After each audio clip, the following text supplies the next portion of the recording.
How to watermark YouTube videos. So hey guys, welcome to my channel, and in this video I'm going to show you that how you can watermark a YouTube videos.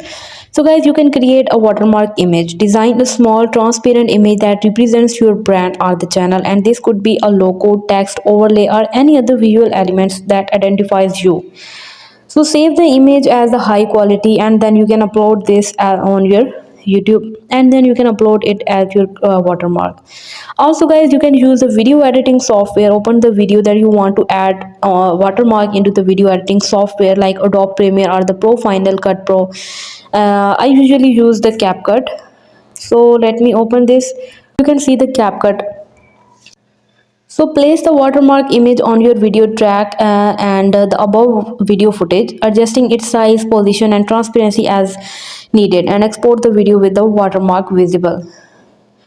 So remember that to follow the YouTube's guidelines on the watermark and other content related policies to ensure your videos comply with the rules. Hope you guys like my video, and please consider showing your support by commenting, liking, sharing and subscribing to my channel for more valuable content in the future.